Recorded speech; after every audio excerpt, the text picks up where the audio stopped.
سب سے پہلی کوشش ہم اس بات کی کریں کہ صبح کو تہجد میں اٹھا کریں، اور تہجد میں اٹھنے کے لیے بعض کام بہت زیادہ ضروری ہے، بعض کام بہت ضروری ہے۔ کیا کام ضروری ہے؟ ایک بات تو یہ کہ دوپہر میں تھوڑی دیر آرام کر لیا جائے۔ اگر دوپہر میں تھوڑی دیر آرام مل جائے اگر، تو رات کی بیداری میں بڑی مدد ملتی ہے۔ دوسری بات یہ ہے، شام کا کھانا تھوڑا سا جلدی کھا لیا جائے۔ اگر جلدی نہیں کھا سک رہے ہیں، تھوڑا لیٹ ہی اگر ہو رہا ہے، تو پھر کم سے کم یہ ہو کہ تھوڑا ہلکا کھایا جائے۔ اور رات کے سونے میں آج کل شہروں میں بیماری ہو گئی ہے، آپ حضرات میں تو شاید یہ بیماری نہیں ہوگی اللہ کرے، لیکن شہروں میں یہ مرض ہے کہ شہر کے لوگوں کا کہ یہاں یہ معمول ہے رات میں سونا نہیں اور صبح میں اٹھنا نہیں، رات میں سونا نہیں صبح میں اٹھنا نہیں۔ وہ رات میں سونا نہیں چاہتے، پھر صبح میں اٹھنا نہیں چاہتے۔ الحمدللہ آپ حضرات کی بستیوں میں ایسا ماحول نہیں ہے، ہم تو دیکھتے ہیں کہ عشاء کے بعد ہی لوگ سونے کی تیاری کر لیتے ہیں ماشاءاللہ۔ تو رات میں جلدی سوئیں اور اس دعا کے ساتھ سوئیں کہ یا اللہ ہمیں صبح کو تہجد میں اٹھنا مقدر فرما۔ تو اگر صبح میں اٹھنا مقدر فرما کہ آپ اگر دعا لے کر سوتے ہیں تو یقین جانیے آپ کے لیے صبح میں اٹھنے میں بڑی مدد ملے گی انشاءاللہ، اور یہ دعا آپ کے اٹھنے میں معاون بنے گی۔ اب جب آپ صبح کو اٹھ گئے ہیں تو اب پورے کے پورے دن کے متعلق آج ابھی تہجد میں اللہ سے اس بات کی دعا مانگیں، یا اللہ آج کا ہمارا پورا دن جو گزرے وہ سنت اور شریعت کے مطابق گزرے۔ اللہ ہم سے کوئی بھی کام ایسا نہ ہو جو خلاف شرع ہو۔ ایک بات یہ کہ ہم اللہ سے اس بات کی دعا کریں کہ اللہ آج ہمارا جو دن گزرے وہ ایسا نہ گزرے جس میں گناہ ہو، بلکہ اللہ ایسا دن گزرے ہمارا جس میں کوئی گناہ نہ ہو، کوئی بے پردگی نہ ہو، کسی سے لڑائی نہ ہو، کسی کی غیبت نہ ہو، کسی کی چغلی نہ ہو، کوئی جھوٹ نہ ہو، کوئی اس ٹائپ کا کوئی اور دوسرا معاملہ نہ ہو، ہے نا۔ اس طرح کی دعائیں آپ تہجد میں مانگیں، جہاں آپ نے بہت ساری اور بھی دعائیں مانگیں، اللہ ہماری اولاد کو نیک بنا دے، ہمارے شوہر کو اچھا بنا دے، اور ہمارے شوہر کے کاروبار میں برکت دے دے، ہمارے گھر جو کچھ بھی آپ نے مانگنا ہے اس سب کے علاوہ آپ کو ایک دعا یہ مانگنی چاہیے، یا اللہ آج کا دن ہمارا گناہوں سے خالی بنا دے، اللہ کوئی گناہ نہ ہو، آج کا دن ایسا مبارک بنا دے، یہ دعا کرنی چاہیے۔ اس کے علاوہ پھر کیا کرنا ہے؟ پھر اب دن شروع ہو گیا، دعا کا معاملہ ختم ہو گیا، دعا آپ کر چکے، اب آپ کو اس بات کی کوشش کرنی چاہیے کہ میں اپنے عمل سے اپنے دعا کی مدد کروں،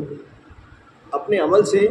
اپنی دعا کی مدد کروں، کہ یعنی میں نے جو صبح میں دعا مانگی تھی یا اللہ مجھ سے کوئی گناہ نہ ہو، ہم کوشش کریں کہ گناہ ہوئے بھی نہ، یہ ہماری دعا کی مدد ہو گئی، یہ ہماری دعا کی مدد ہو گئی۔ اس پورا دن ہدایت کے اعمال کے ساتھ گزارو، غلطی ہو جائے استغفار کرو، اللہ سے سچے دل سے توبہ کرو، اور توبہ کیا ہے یہ بھی سن لو۔ توبہ صرف یہ نہیں ہے کہ اللہ سے کہہ رہے اللہ معاف کر دے، صرف یہ نہیں ہے، بلکہ یہ ہے توبہ کہ یا اللہ اب مجھ سے گناہ ہو گیا، اب میں توبہ کرتی ہوں اور اب کے بعد میں گناہ نہیں کروں گی۔ آپ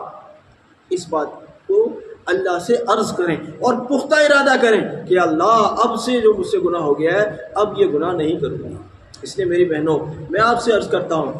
کہ آپ اس بات کی نیت کریں کہ انشاءاللہ پہلے تو گناہ کریں گے نہیں، اگر ہو جائے گا تو توبہ میں تاخیر نہیں کریں گے۔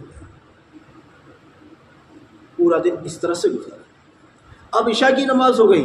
پورا دن گزر گیا، عشاء کی نماز ہوئی۔ عشاء کی نماز کے بعد ایک مختصر سا عمل، اس عمل کو ہرگز قضا نہ کریں، بالکل نہ چھوڑیں، حالت چاہے کچھ بھی ہو، کوئی شرعی عذر بھی ہو، کوئی مجبوری ہو، کچھ بھی ہو، نہیں چھوڑیں۔ تفصیل مولانا سے پوچھ لیجیے گا۔ تو کسی بھی صورت نہیں چھوڑنا ہے۔ عمل کیا ہے؟ عمل ہے عشاء کی نماز سے جب فارغ ہو گئے، سب اعمال ہو گئے، سنتیں، نوافل، وتر وغیرہ جو بھی آپ پڑھتے ہیں وہ سب آپ نے پڑھ لیا ہے، اب 500 مرتبہ یعنی 5 تسبیح درود شریف کی پڑھیں،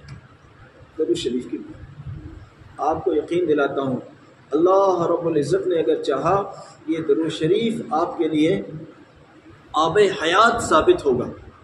یہ درود شریف آپ کے لیے اسم اعظم ثابت ہوگا، یہ درود شریف آپ کے لیے خزانے کی چابی ثابت ہوگا، یہ درود شریف آپ کے لیے مسائل کے حل کا سبب بنے گا۔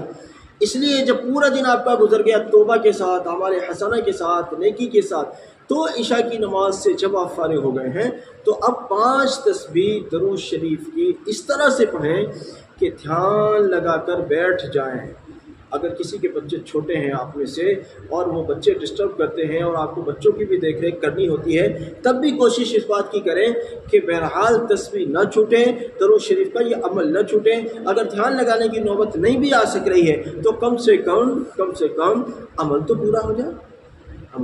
جائے، عمل نہ چھوٹے۔ یہ عمل ایسا ویسا عمل نہیں ہے۔ میں بتاتا ہوں، اگر آپ ابھی میں ایک صاحب یہاں مسجد میں بیٹھے ہوئے تھے کہ میں ان سے کہہ رہا تھا کہ اگر اس ملک کے سب سے بڑے پریشان آپ ہی ہیں، اگر اس ملک کے سب سے بڑے پریشان، جبکہ کوئی ایسا ہوگا کہ کروڑوں روپے کی مالیت اس کے لیے اس کے ذمے ہوگی کہ صاحب کروڑوں روپے کا مقروض ہے، اس کو قرضہ ادا کرنا ہے، کوئی بیوی کا ستایا ہوا ہوگا، کوئی بیوی کسی شوہر کی ستائی ہوئی ہوگی، کوئی بچوں کا ستایا ہوا ہوگا، کوئی گھر والوں کا ستایا ہوا ہوگا، کوئی ساس سسروں کی ستائی ہوئی ہوگی، کوئی اپنے سسرال والوں کا ستایا ہوا ہوگا، کوئی سیاست بازوں کا ستایا ہوا ہوگا، کوئی حالات کا مارا ہوگا، کسی کا کاروبار نہیں چل رہا ہوگا، کسی کی کوئی بیماری